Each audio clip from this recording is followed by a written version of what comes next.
नमस्कार दोस्तों, मैं हूं शान और आप देख रहे हैं SR न्यूज गुजरात। अस्सलाम वालेकुम वरहमतुल्लाहि वबरकातुहू। मुअज़्ज़िज़ हाज़रीन इकराम, बुजुर्गान कौम और मिल्लत, मेरी इज़्ज़तदार माँ और बहनों, गयूर नौजवान साथियों, मैं सबसे पहले आप तमाम का बेहद शुक्रगुजार हूँ कि आपने अपना कीमती वक्त निकाल कर आज अहमदाबाद में मजलिस इत्तेहादुल मुस्लिमीन के इस जलसे में शिरकत की। शेनशीन पर तशरीफ़ फरमा मजलिस इत्तेहादुल मुस्लिमीन गुजरात के सदर साबिर भाई साहब, शकील समा साहब, मजलिस के साबिक़ा अरकान बल्दिया, अहमदाबाद के सदर और मेरे तमाम मजलिस के रुफ़क़ा, मुंबई से तशरीफ़ लाए मजलिस इत्तेहादुल मुस्लिमीन के साबिक़ा MLA व नेशनल स्पोक्स पर्सन जनाब वारिस पठान साहब, अज़ीज़ दोस्तों और बुज़ुर्गों, आप जानते हैं कि इस जलसे को इसलिए मुनक़्क़द किया गया है कि मजलिस इत्तेहादुल मुस्लिमीन गुजरात में होने वाले लोकल बॉडी या बल्दिया और नगर पंचायत के इंतखाबात में हिस्सा लेने वाली है और आप तमाम को ये इत्तला दी जाती है कि मजलिस इत्तेहादुल मुस्लिमीन अपनी पूरी ताकत और क़ुव्वत के साथ इस लोकल बॉडी के इलेक्शन में हिस्सा लेगी। अब तक 540 वार्ड पर लड़ने का फैसला हुआ है। एक 2-3 दिन में इंशाअल्लाह ताला क़तई तौर पर उसका फैसला हो जाएगा। मेरी आप तमाम लोगों से दरख्वास्त है कि 26 अप्रैल के दिन जो वोटिंग का दिन है, इसमें आप अपने हक़ राय दही को इस्तेमाल करिए, अपनी पार्टी के तमाम उम्मीदवारों को कामयाब करिए और याद रखिए इस बात को कि जब तक आप इस तरह के लोकल बॉडी बल्दिया के इलेक्शन में, म्युनिसिपल इलेक्शन में अपने उम्मीदवारों को कामयाब नहीं करेंगे, ज़मीनी सतह से आपकी लीडरशिप नहीं उभरेगी। इस बात को आप अपने दिलो दिमाग में लिख लीजिए, याद रख लीजिए कि भारत की जमहूरियत की तल्ख़ हकीकत ये है कि जिस समाज के पास उसका नेता होगा उसी से इंसाफ किया जाएगा। जिस समाज और समुदाय के पास नेता नहीं होगा उन पर जुल्म होता रहेगा, उनके दस्तूरी हुकूक को छीन लिया जाएगा और उनको दूसरे दर्जे का शहरी बना दिया जाएगा। मुसलमान इस मुल्क की सबसे बड़ी अक़लियत ज़रूर है, मगर हमारी बदकिस्मती ये रही कि हमने अपने आप को सिर्फ एक वोटर बना कर रख दिया, बल्कि हमको ये चाहिए था कि हम अपने आप को सिटीजन विद राइट्स बनाते, मगर हमने इन मक्कार सियासी पार्टियों के दिल फरेब, झूठी बातों का शिकार होकर पिछले 60-65 साल से जो हमसे वादे किए गए थे कि आपकी जान माल, आपकी इबादतगाह की हिफाजत की जाएगी, इन तमाम बातों पर हमने भरोसा किया और सिर्फ वोट डालने वाले बनकर रह गए। आज मजलिस इत्तेहादुल मुस्लिमीन आपके दरमियान में खड़े होकर ये कहती है कि वोटर मत बनो, सिटीजन विद राइट्स बनो, ऐसे शहरी बनो जिसको तमाम हुकूक मिले। अगर आप सिर्फ वोट डालकर खुश हो जाएंगे कि मैंने वोट डाल दिया, तो याद रखिए ना आपसे इंसाफ होगा, ना आपकी बस्ती, ना आपके इलाके में कोई विकास का काम होगा, ना आपकी इबादतगाह की हिफाजत होगी, ना आपकी शरीयत की हिफाजत होगी। और फिर बुलडोज़रों को लाकर हमारी बस्तियों को जो आज उजाड़ा जा रहा है, उसकी एक वजह ये भी है, जहाँ पर हुकूमत का जुल्म भी है, तो उसकी अहम वजह यह भी है कि हम सिर्फ वोटर बनकर रह गए। अगर हम सिर्फ वोटर बनकर रहेंगे तो फिर याद रखिए और मुश्किलात का सामना और तकालीफ का सामना हमको करना पड़ेगा। इस आने वाले म्युनिसिपल इलेक्शन में मेरी आपसे गुजारिश है कि वोटर मत बनिए, एक शहरी बनिए जिसको तमाम हुकूक हासिल होते हैं। अपने वोट का इस्तेमाल मजलिस इत्तेहादुल मुस्लिमीन के हक में करिए, खौफ की बुनियाद पर नहीं, उम्मीद की बुनियाद पर करिए। डर कर नहीं, बेखौफ होकर अपने वोट का इस्तेमाल करिए। और ये मत समझिए कि आप कमज़ोर हैं, बल्कि इस बात को अपने दिल दिमाग में बिठा लीजिए कि आपसे ताकतवर कोई इस दुनिया में नहीं है, ना कभी कोई आएगा। आप अपनी ताकत को इस्तेमाल करिए, जमहूरी तरीक़े से उसको इस्तेमाल करिए। मैं ये नहीं कह रहा हूँ कि आप अपने हाथ में क़ानून को ले लें। मैं आपसे दरख्वास्त करते रहता हूँ कि क़ानून के दायरे में रहकर आप बेबाकी से मुकाबला करिए, क्योंकि भारत का संविधान हमको इस बात की इजाज़त देता है कि हम अपने हक के लिए लड़ें, अपने मान सम्मान के लिए लड़ें, अपने हिस्सेदारी को हासिल करें। और याद रखिए, भीख मांगने से कोई भीख नहीं देता। अगर हम खड़े होकर लड़ना शुरू कर देंगे सियासत में, तो जो हक नहीं देगा, अल्लाह हमको इतनी ताकत देगा कि हम उन जालिमों से अपना हक छीन कर अपना जायज़ मुकाम को हासिल कर सकते हैं। तो मेरे अजीज़ दोस्तों और बुजुर्गों, नौजवान साथियों, इज्जतदार माँ और बहनों, वोट एक अमानत है। बरसों से हम इस वोट का इस्तेमाल कर रहे हैं। बताइए, जिसके हक में हमने अपने वोट का इस्तेमाल किया, क्या वो कभी आकर हमारे टूटे हुए घर के सामने ठहरे? वोट एक अमानत है। हमने इन जालिमों के लिए, जिन्होंने हमारी जिंदगियों को बर्बाद कर दिया, नौजवानों की जवानी को बर्बाद कर दिया, हमारी माओं के ख्वाबों को चुकनाचूर कर दिया, हमारे बुजुर्गों के बुढ़ापे को और तकलीफदेह बना दिया, आखिर किस काम में आए ये लोग? अगर हम अपनी लीडरशिप को पैदा करेंगे तो कोई आपके लिए आवाज उठाने वाला होगा। तुम्हारे आंख में आंसू होंगे तो कोई तुम्हारा हाथ पकड़ने वाला होगा। तुम अगर डर के भाग रहे होगे तो सामने आकर ठहरेगा और तुमसे कहेगा कि डरने की जरूरत नहीं है, कानून सबके लिए बराबर है। ये पैगाम रहा मजलिस इत्तेहादुल मुस्लिमीन का। इस पैगाम को आपको समझने की जरूरत है। मगर अगर हम सिर्फ वोटर बनकर सेकुलरिज्म की झूठी दुहाई देने वालों के उस दिलफरेब बातों का शिकार हो जाएंगे, तो याद रखो, कोई आसमान से आने वाला नहीं है, ना कोई जमीन से निकलकर हमारे हालात को सुधारने वाला है। इस बात को ज़हन नशीन कर लीजिए गुजरात के मुसलमानों। मैं जानता हूं आपकी तकलीफ को, मैं हकीकत को आपके सामने बयान कर रहा हूं, क्योंकि आपकी जबानों से मैंने जुल्म को सुना है।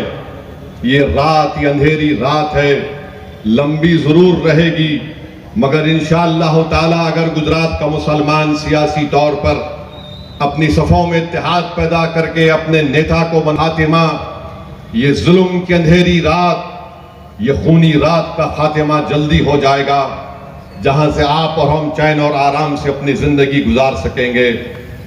ऐसी कोई रात नहीं है जो हर माँ सोने से पहले दुआ करती है कि या अल्लाह कल तक कोई मेरा घर ना टूट जाए, बुलडोजर सुबह में ना आ जाए।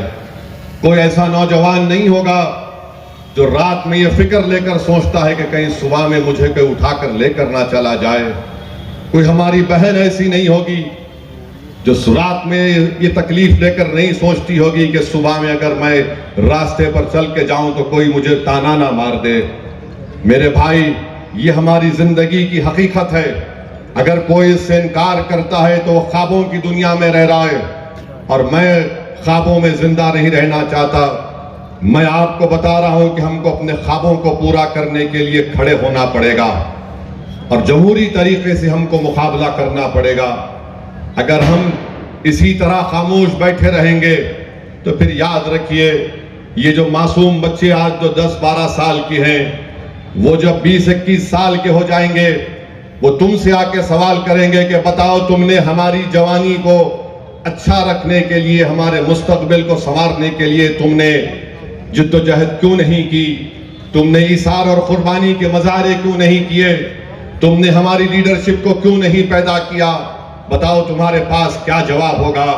तुम्हारे चेहरों पर शर्मिंदगी होगी या फिर तुम झूठे दिलासे उन बच्चों को दे दोगे कि नहीं नहीं कुछ ना कुछ हो जाएगा? कुछ नहीं होगा जब तक हम हरकत नहीं करेंगे। हरकत करेंगे तो उसमें बरकत। मेरे अजीज दोस्तों और बुजुर्गों, आप जिस सरजमीन पर रहते हैं, मैं तो कहता हूं इस मुल्क के सबसे बहादुर कौम गुजराती मुसलमान हैं, जो जुल्म को सहते भी हैं और रोज सुबह उठकर अल्लाह की जात पर पूरा तवक्कल करके अपनी जिंदगी के जरूरियात को पूरा करने के लिए निकल जाती हैं। मगर मेरे अजीज दोस्तों और बुजुर्गों, इतनी बड़ी तादाद में आप यहाँ पर रहते हैं, 10% 2011 का सेंसस कहता है, तो क्या हम मुत्तहदा तौर पर अपने लीडरशिप को नहीं बना सकते? मैं मजहबी लीडरशिप की बात नहीं कर रहा हूं। अल्लाह सलामत रखे हमारे तमाम उलमाए किराम को। मैं सियासी लीडरशिप की बात। बताओ तुम्हारी आंखों के सामने कोई ऐसा नेता हो जो तुम्हारे बोलने पर उठ जाए, जो तुम्हारे बोलने पर लेट जाए, जो तुम्हारे बोलने पर गिर जाए? कोई नहीं हमारे पास, क्योंकि हमने नहीं बनाया। मैं आपसे ये नहीं कह रहा हूं कि अपने हाथों से कोई तुम एक मुजस्समे को बना दो। मैं तुमसे कह रहा हूं कि जो हाथ और उंगली अल्लाह ने तुमको दी है उसका इस्तेमाल करो और पोलिंग के दिन जाकर बेबाकी से मजलिस इत्तेहादुल मुस्लिमीन के हक में अपने वोट का इस्तेमाल करो। यही आपकी सबसे बड़ी कामयाबी होगी। ये आपके शऊर की कामयाबी होगी, ये आपके इत्तेहाद की कामयाबी होगी। वरना याद रखिए, इस्तेसाल कभी खत्म नहीं होगा। इस्तेसाल को अगर खत्म करना है, एक्सप्लॉयटेशन को खत्म करना है, तो हमको अपनी सफों में सियासी तौर पर इत्तेहाद पैदा करना पड़ेगा। मेरे अजीज दोस्तों और बुजुर्गों, हमने रमजान में 30 दिन रोजे रखे, वक्त पर नमाजें पढ़ी, जुमे की नमाजें पढ़ी, रात में क़यामुल लैल किया, तरावी की नमाज पढ़ी और फिर हमने ईद को अपने अपने मुकामात पर जाकर ईद की नमाज पढ़ी। बताओ क्या पैगाम दे रहा है ये दीन यहाँ पर हमको? ये पैगाम दे रहा है कि अपनी आदत में, अपनी फितरत में इत्तेहाद पैदा करो। ये दीन का सबसे बड़ा पैगाम है कि अपनी फितरत में, अपनी सोच में, अपनी आदत में इत्तेहाद पैदा करो। यही हमारे लिए कामयाबी का जामिन बनता आया है और मुस्तकबिल में भी यही हमारी कामयाबी का जामिन बनेगा। अगर हम सिर्फ मस्जिद में इत्तेहाद के मज़ाहिर करेंगे और मस्जिद में अल्लाह के घर से निकलने के बाद इंतशार का शिकार हो जाएंगे, तो फिर याद रखो ये इत्तेहाद नहीं, ये निफाक की निशानी है। यकीनन हम मुख्तलिफ चीज़ों पर अकीदा रखते हैं, मगर याद रखिए हालात का तकाजा ये है कि हम मुत्तहदा तौर पर एक सीसा पीला हुई दीवार की तरह अपनी पार्टी मजलिस इत्तेहादुल मुस्लिमीन को लेकर आगे बढ़े। मैं फिर से कह रहा हूं, मैं कहता रहूंगा, मैं जहां कहीं भी जाता हूं कहता हूं कि मैं अपनी इज्जत या अपने नफ्स या अपनी शोहरत के लिए नहीं आया हूं। मेरी नीयत का हाल रब करीम जानता है और उसका हबीब मोहम्मद मुस्तफ़ा सल्लल्लाहु अलैहि वसल्लम जानते हैं। मेरा मकसद एक ही है कि आप लीडर बनो, आप दरी बिछाने वाले मत बनो, आप लीडर बनो, बराबरी की बात करो। ये मुल्क सबका है, ये मुल्क किसी के बाप की जागीर नहीं है। मेरे अजीज दोस्तों और बुजुर्गों, मजलिस इत्तेहादुल मुस्लिमीन के उम्मीदवारों को आपने पिछले बल्दिया के इलेक्शन में कामयाब किया। उसकी रिपोर्ट साबिर भाई आपको देंगे कि किस तरीके से हमारे बल्दिया के कॉरपोरेटर्स ने काम किया। एक लंबी फेहरिस्त है उनके काम की और मुझे यकीन है कि दोबारा अगर आप मजलिस के हक में अपने वोट का इस्तेमाल करेंगे तो यकीनन इंशाअल्लाह ताला पहले से ज्यादा जुस्तजू और पहले से ज्यादा दिलचस्पी और इखलास के साथ मजलिस के तमाम उम्मीदवार पूरे गुजरात में आपकी खिदमत करते रहेंगे, आपके मसाइल की यकसोई करते रहेंगे और जिस किसी भी बल्दिया में जाएंगे या नगर पंचायत में जाएंगे बेबाक तरीके से आपकी तकालीफ और आपकी मुश्किलात का हल तलाश करेंगे। दूसरी बात याद रखिए कि आज अगर हम कमजोर हैं तो इसकी बहुत बड़ी जिम्मेदारी कांग्रेस पार्टी पर आती है। लोग 2002 के जेनोसाइड की बात करते हैं, मगर मेरी पैदाइश 69 की है और जब मैं उस वक्त के अखबारात को पार्लियामेंट की लाइब्रेरी में जाकर पढ़ता हूं तो 69 का गुजरात का फसाद 2002 से भी बदतरीन था। उस वक्त टीवी नहीं था, इंटरनेट नहीं था, यूट्यूब नहीं था, मगर अखबारात की और उसके इंक्वायरी कमीशन की रिपोर्ट आप पढ़ेंगे तो आपके रोंगटे खड़े हो जाएंगे। माने एक नस्ल ने तबाही और बर्बादी और नस्ल कशी को देखा तो फिर तीसरी नस्ल ने भी वही तबाही और बर्बादी को देख रहे हैं।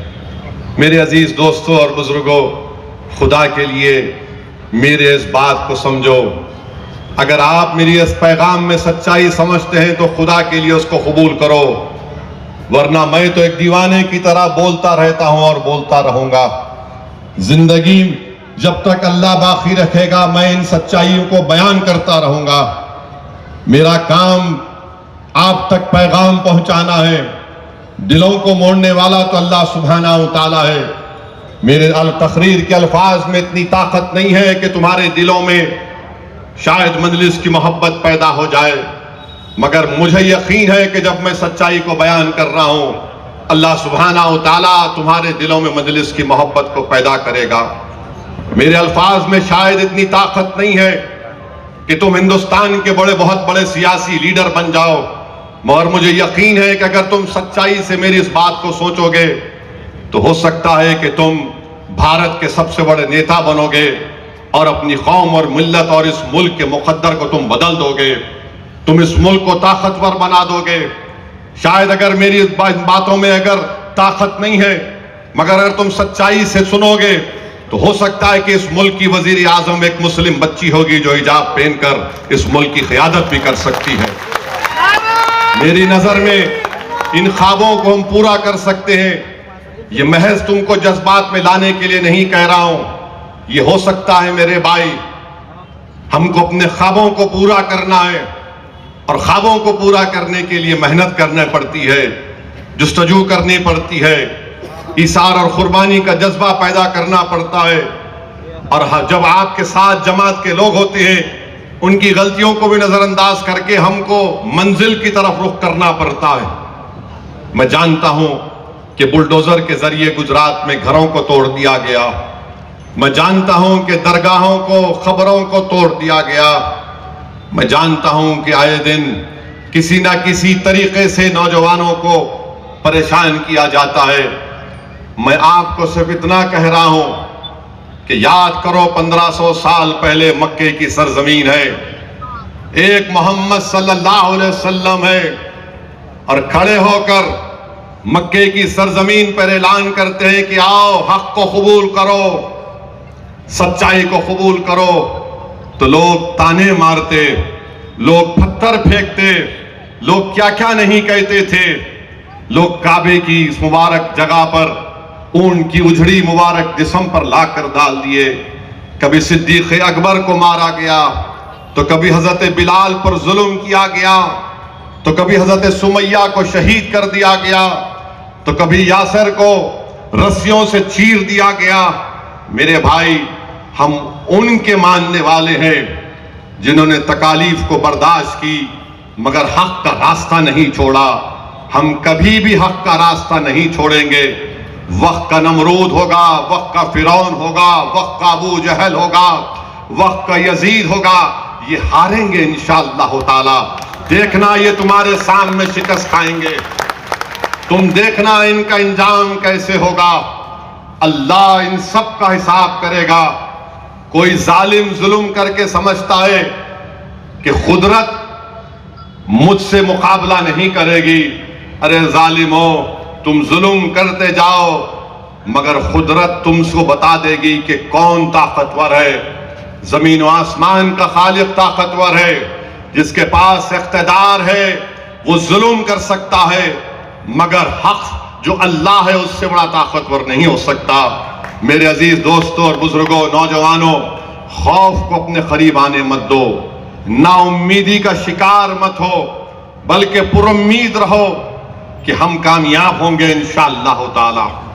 कोई हमारी राह में, हमारी तरक्की के राहों में वक्तिया तौर पर हमको रोक सकता है, मगर हम कामयाबी की मंजिलों की तरफ गामजन है और इंशाअल्लाह ताला अल्लाह अपने हबीब मोहम्मद सल्लल्लाहु अलैहि वसल्लम के सदक़े में, कमली वाले के सदक़े में अल्लाह हमको कामयाबी से हमकिनार करेगा। मेरे अजीज दोस्तों और बुजुर्गों, ये बात आपके सामने रखना जरूरी समझता था और अफसोस के साथ कहना पड़ रहा है कि गुजरात में बीजेपी की सरकार है और आज से चंद दिन पहले इन्होंने यहां पर यूसीसी का एक कानून बना दिया और बड़ा शोर शराबा किए। यहां के डिप्टी चीफ मिनिस्टर साहब से पूछा गया मीडिया की तरफ से, तो उन्होंने जवाब दिया कि सलीम सुरेश बनकर धोखा देता है। कहा ना उन्होंने, जोर से बोलो। उन्होंने कहा कि सलीम सुरेश बनकर धोखा देता है। हम उनसे पूछना चाहते हैं, ये अशोक और किंगल और कंकु कौन थे?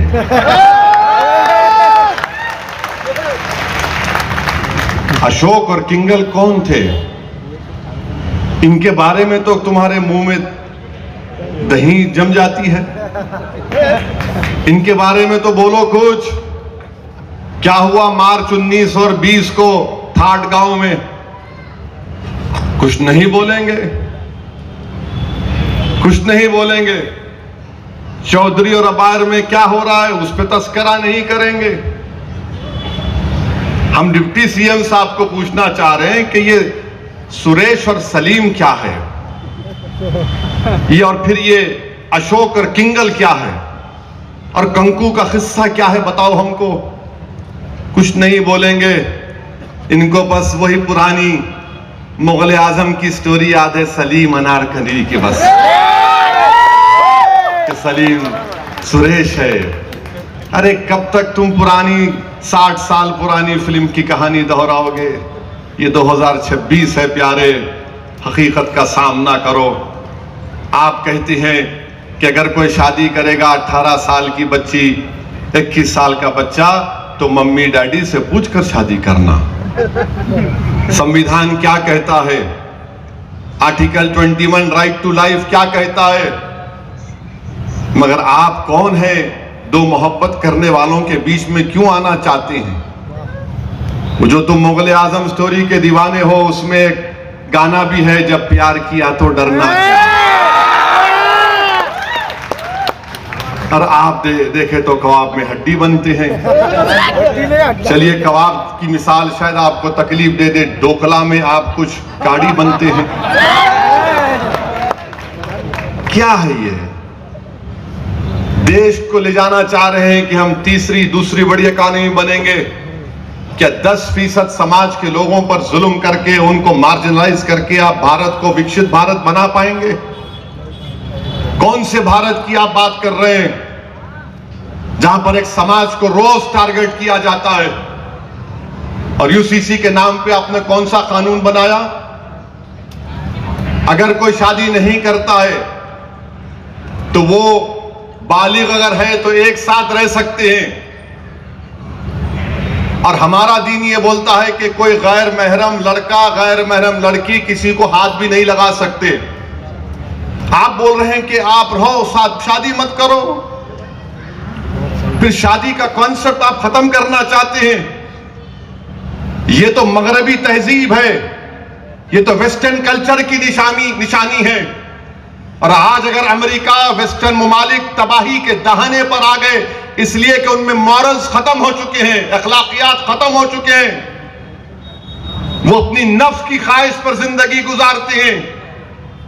आप वही करना चाहते हैं गुजरात में कि तुम 18-21 साल को शादी मत करो, एक साथ तुम रह सकते, सिर्फ रजिस्ट्रेशन करा दो, और जब तुम छोड़ना चाह रहे तो हमको इत्तला कर दो। किसको इत्तला करेंगे भाई? अच्छा, उससे अगर बच्चा पैदा हो गया तो बोल रहे उस बच्चे को हक मिलना चाहिए। यार, इस बच्चा तो शादी से होता है ना, लीगल बच्चा जब शादी होता है ना। नहीं, अगर हो गया तो जिम्मेदारी उसको कहां करेगा?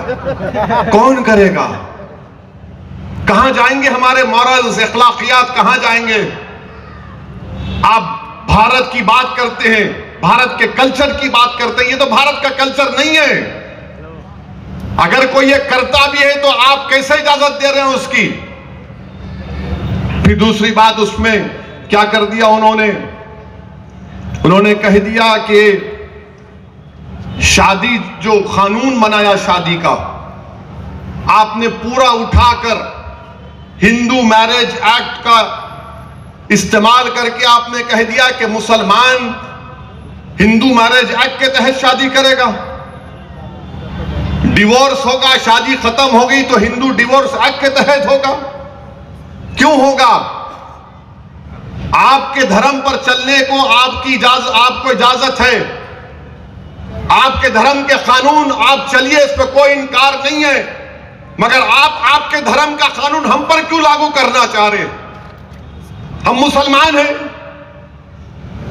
भारत के संविधान में मुस्लिम मैरिज एक्ट है, शरीयत एप्लीकेशन एक्ट है, जो संविधान का हिस्सा है, मगर आप यूसीसी के नाम पर, जो यूसीसी नहीं है, आप हिंदू कानून को मुसलमानों पर, ईसाइयों पर लागू करना चाहते हैं। ये कौन सा इंसाफ है बताओ? आप दुनिया को क्या पैगाम देते हैं? देश के प्रधानमंत्री जाते हैं अरब ममालिक से मिलते हैं तो हर शेख से या हबीबी बोल के गले लपटा लेते हैं,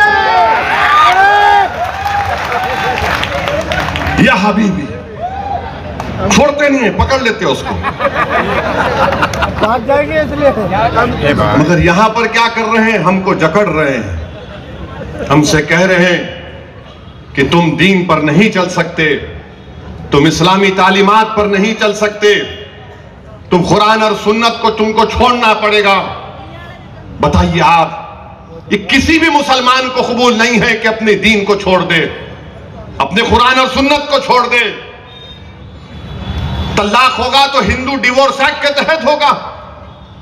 कल तक तो प्रधानमंत्री बोलते थे कि मुस्लिम बहनें मुझे बड़ी तारीफ कर रहे, मैंने ट्रिपल तलाक को खत्म कर दिया।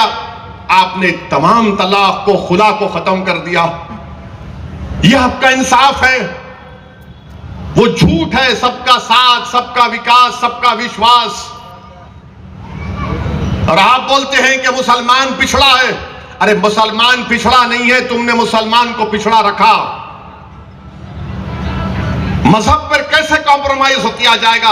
और भारत के संविधान में आर्टिकल 25 क्या है? Freedom of religion, fundamental right है। आप डायरेक्टिव प्रिंसिपल का इस्तेमाल करते हैं, आप कंकरेंट लिस्ट 7 शेड्यूल का इस्तेमाल कर रहे हैं। यह फंडामेंटल राइट पर हावी नहीं हो सकता। बताओ फिर क्या हो रहा है? नहीं, हम यूसीसी बना दिए, डिवोर्स एक्ट, अच्छा सक्सेशन एक्ट। इस्लाम में, मुसलमानों में एंसेस्ट्रल प्रॉपर्टी नहीं होती। दादा की जायदाद में पोता नहीं बोल सकता मेरे को हक मिलना। दादा की जायदाद में वालिद की माने चिचा और उसके पुप्पियों का हक होता है।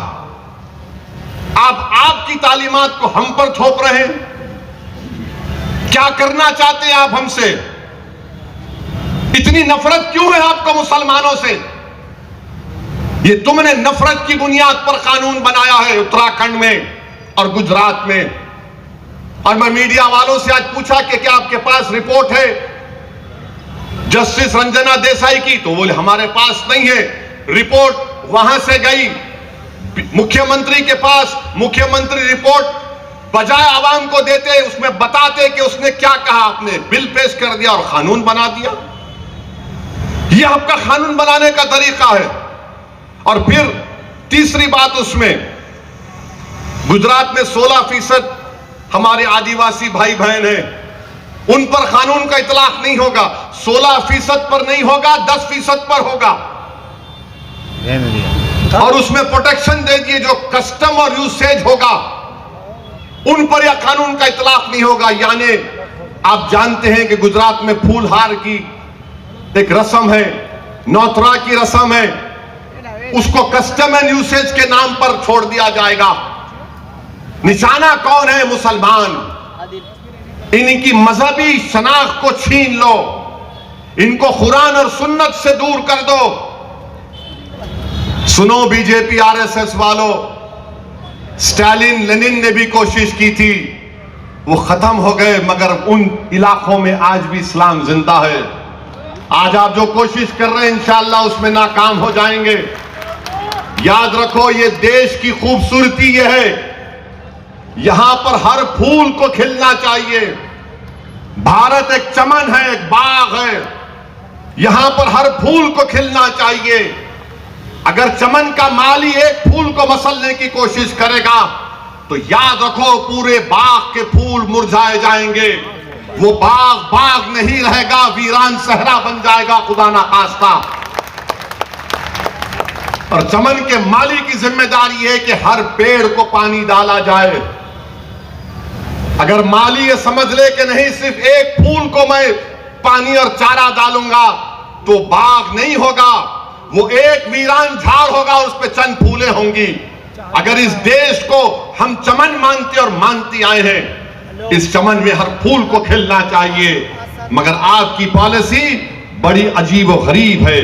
और फिर आप कहती हैं इस्लाम में अगर मेरी जायदाद है, आपकी जायदाद है, आपकी औलाद है, आप किसी को भी 1/3 से ज्यादा नहीं दे सकते, 1/3 से ज्यादा नहीं दे सकते। अब यहां पर क्या है, विल पावर है। और विल पावर में हमारे हिंदू भाई बहन अपनी एक बेटी की शादी करते और उसके बाद वो विल के जरिए वो दे सकते अपनी पूरी जायदाद को अपनी एक औलाद के नाम पे। और मैं जानता हूं, हमने शादी की अपनी बेटी की, अब ये जायदाद मेरी पूरी बेटे की, तो कहां महिलाओं को इंसाफ मिलेगा बताओ। जो जेंडर जस्टिस की बात करते हैं वो झूठी जेंडर जस्टिस की बात है, सरासर झूठी बात है। वो हम जिस मजहब को मानते हैं उसमें 1/3 से बढ़ के नहीं दे सकते। मगर आपने विल पावर को बरकरार रखा कि 100% आप अपनी जायदाद को दे दो। और फिर आप देखते हैं नहीं, दूसरी शादी आप नहीं कर सकते। अमित शाह बोल रहे आसाम में अब दूसरी शादी नहीं कर सकते।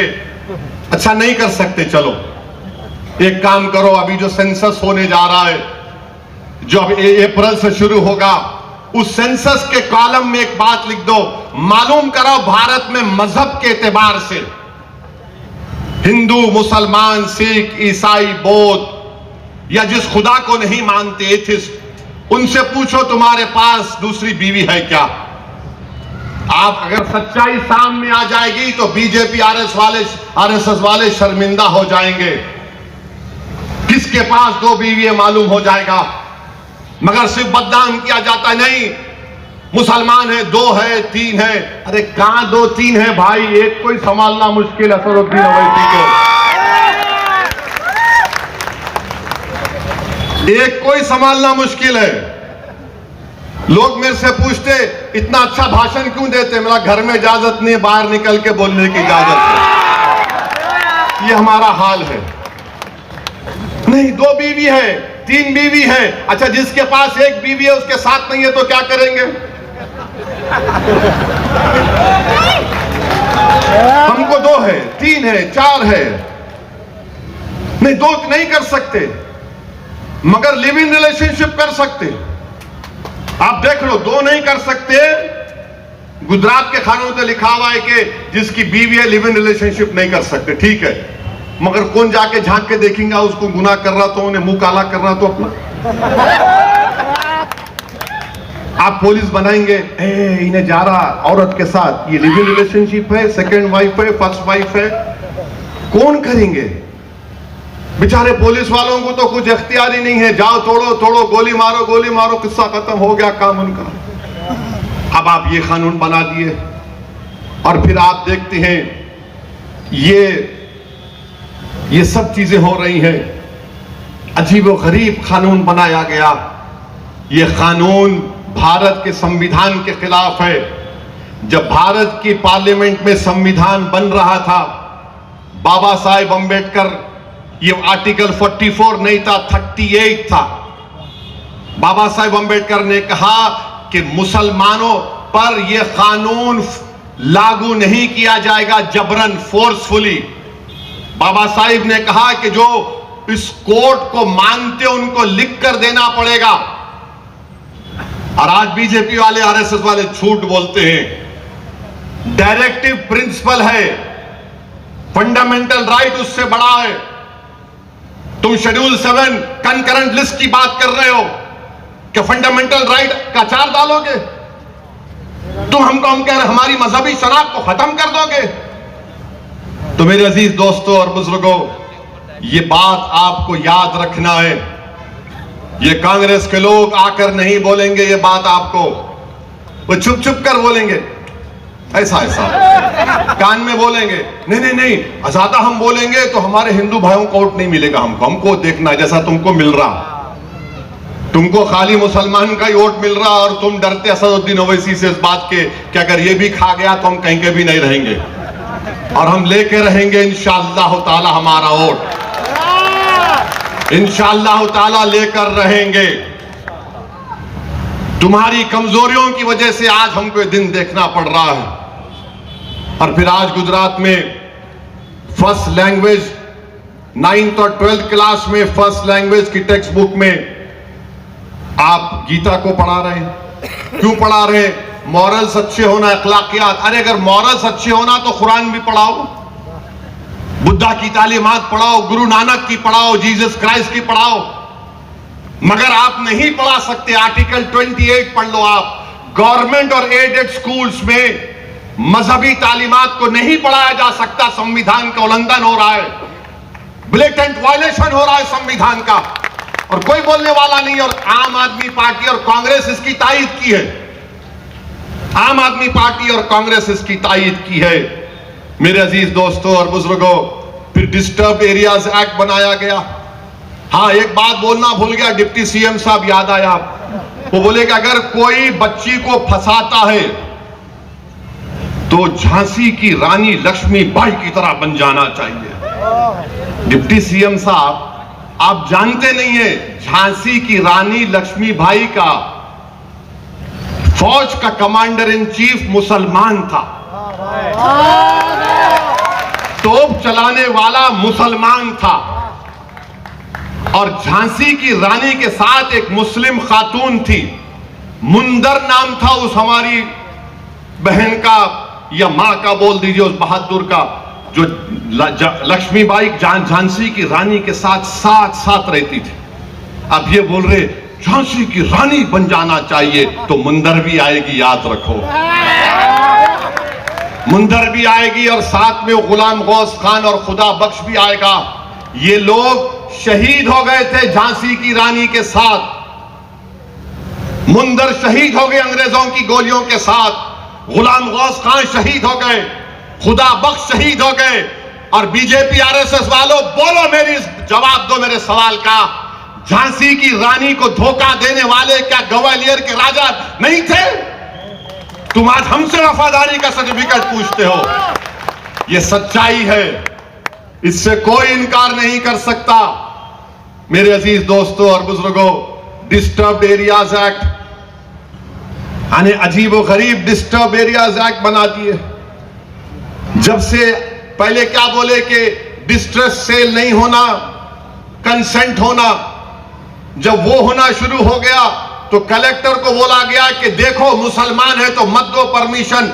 हाई कोर्ट गए तो हाई कोर्ट ने कहा कि खाली 2 कंडीशन देखना है, कीमत सही मिल रही है और डरा कर नहीं बेचा जा रहा है। तो बीजेपी ने एक नया शगुफा छोड़ दिया और बीजेपी ने कहा एग्रीव पर्सन, यानी जिसको दर्द होता है, कोई घर बेच रहा है तो कोई बीजेपी वाला खड़े हो जाएगा, ए नहीं, सलीम सुरेश है, सुरेश सलीम को नहीं बेच सकता, सलीम सुरेश को नहीं बेच सकता। क्यों? मेरे को तकलीफ है। अबे तेरे को क्या तकलीफ है? वो पैसा दे रहा, वो पैसा लेके खरीद रहा, नहीं मेरे को तकलीफ है। माने उसको तकलीफ नहीं मालूम दिमाग की है या पेट की है, वो जो फैसला होगा। हो सकता है कि अपनी पेट की तकलीफ के लिए अपना बात कर दे, तो बोल दिया एग्रीव पर्सन। अच्छा, फिर बोल दिया गया कि वो जहां कम्युनल टेंशन होगा नहीं बेच सकते। कम्युनल टेंशन के माने क्या है? और लाइकलीहुड ऑफ कम्युनल टेंशन, फिरकावारे झगड़ा हो सकता है, फसाद हो सकता, कब हो सकता? अगर आप बीजेपी बोलती कि 2002 के बाद कोई दंगा नहीं हुआ, Gujarat is the peaceful state, तो फिर यह कानून किस लिए? क्या यह कानून नहीं बता रहा है कि तुम झूठ बोल रहे हो? जब गुजरात पीसफुल स्टेट है तो फिर डिस्टर्ब एरियाज एक्ट है बताओ? माने डिस्टर्ब एरियाज एक्ट इसलिए है कि जूहापुरे को निशाना बनाया जाए, कालूपुर को, दरियापुर को, पलाडी को, जमालपुर को, खानपुर को, वटवा को निशाना बनाया जाए। आप इसको हमेशा के लिए स्लम में तब्दील कर देना चाहते। मेरे अजीज दोस्तों और बुजुर्गों, ये गैर कानूनी है और मुझे यकीन है कि इंशाअल्लाह ताला इसको अगर हाई कोर्ट में चैलेंज किया जाएगा तो हाई कोर्ट ये बता देगा कि कानून गलत है। अच्छा, अहमदाबाद में वेस्टर्न अहमदाबाद है, एसजी हाईवे का एरिया, ऐसा दिखता है सिंगापुर में आ गए वहां पर। सच बोल रहा हूं झूठ बोल रहा हूं? हमारा एरिया कैसा दिखता? यहां पर रोड तंग, मोरी का पानी बह रहा, स्कूल नहीं, अस्पताल है तो डॉक्टर नहीं, डॉक्टर है तो दवा नहीं।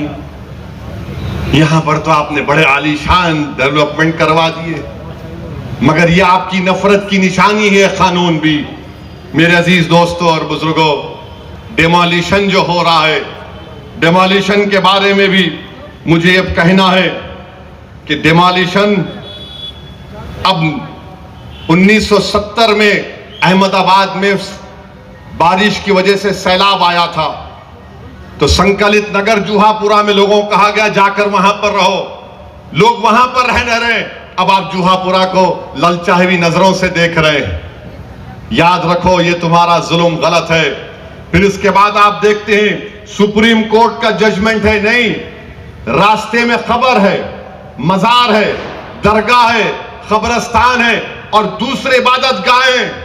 सुप्रीम कोर्ट का जजमेंट बोलता है कि उसको रेगुलाइज करो, उसको रेगुलाइज करो, उसको आप अल्टरनेट साइट दो। घर का भी मामला यह है, सुप्रीम कोर्ट का जजमेंट है कि अल्टरनेट साइट दो या पीपीपी मॉडल करो या मल्टी स्टोरी बिल्डिंग बनाओ। जहां मुसलमान है वहां बुलडोजर है, जहां मुसलमान नहीं वहां पर बड़े बड़े बिल्डिंगें हैं। जहां मुसलमानों की दरगाह है, खानका है, वो डिमोलिश कर दो और दूसरे इबादत गाहों को चौरस्ता बनाकर उसमें शामिल कर लो। यह हकीकत है, यहां पर हो रहा है। कोई नहीं बोलता होगा डर के, मैं किसी माई का लाल से ना कभी डरता था ना कभी डरूंगा, खुल के बयान कर रहा हूं। यह हो रहा है यहां पर। झुग्गी झोपड़ी मुसलमानों की नहीं है तो बांग्लादेशी बोल के उखाड़ के फेंक दो। जहां पर हमारे गैर मुस्लिम भाई है वहां पर बोलो पीपीपी मॉडल आएगा और हमको क्या मिलेगा? बुलडोजर मिलेगा। मेरे भाई, मोरबी में 1980 में फंसा, फ्लड्स आए, रेगुलाइजेशन की नोटिस दी गई, रेगुलाइज करो 80 में, 82 में, 81 में, 2023 में नोटिस आई कोर्ट को गए, अब 2026 में बोल दिया गया। अरे अगर खबर है, दरगाह है, किसी वली का आस्थाना है, आप रेगुलाइज कर सकते ना, रेगुलाइज कर सकते आप, मगर नहीं, आप सिर्फ निकालना जानते हैं बुलडोजर के जरिए। मेरे अजीज दोस्तों और बुजुर्गों, चंडोला यहां पर क्या हुआ दुनिया ने देख लिया। सोमनाथ में 100 साल पुरानी दरगाह को तोड़ दिया गया, सुप्रीम कोर्ट ने स्टेटस को दिया। दानी लिमड़ा का 4 रास्ता जो शालम को जाता है, कितने हमारे दूसरे हिंदू भाइयों की इबादत गाह हैं, उनको आप अच्छा रखिए, मत छेड़िए उनको भी। मगर जब आप उनको कुछ नहीं कर रहे तो हमने क्या गुनाह किया बताओ ना? हम कौन सा गुनाह है कि हम गुजराती नहीं हैं? क्या हम भारत के नागरिक नहीं हैं? क्या गुजराती अस्मिता तुम्हारी मजहब की बुनियाद पर होगी? ये कौन सी सियासत बीजेपी आरएसएस कर रही है यहां पर? ये देश के हित में नहीं है। और हाजी बाबा की दरगाह है, उनके भाई की मजार को आपने तोड़ दिया। जूनागढ़ की दरगाहों को, जोग अली शाह की दरगाह रोड के किनारे पर थी, दोनों तरफ दुकानें थी, आपने उसको मुनज़्ज़म कर दिया।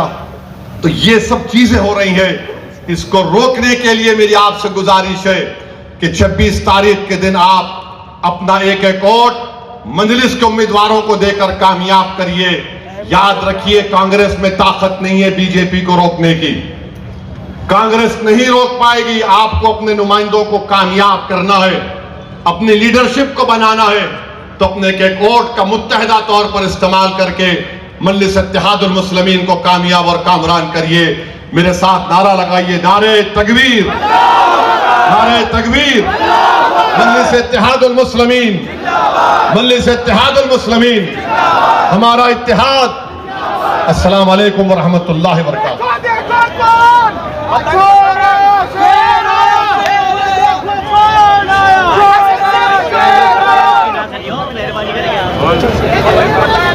हाँ भाई,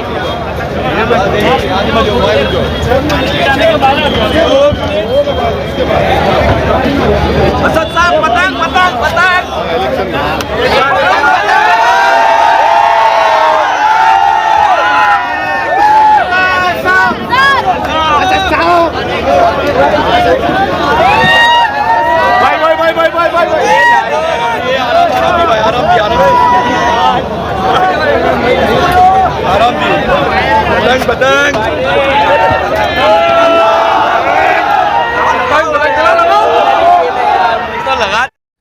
हाय नमस्कार, मैं हूं अली असगर और आप देख रहे हैं SR न्यूज़ गुजरात।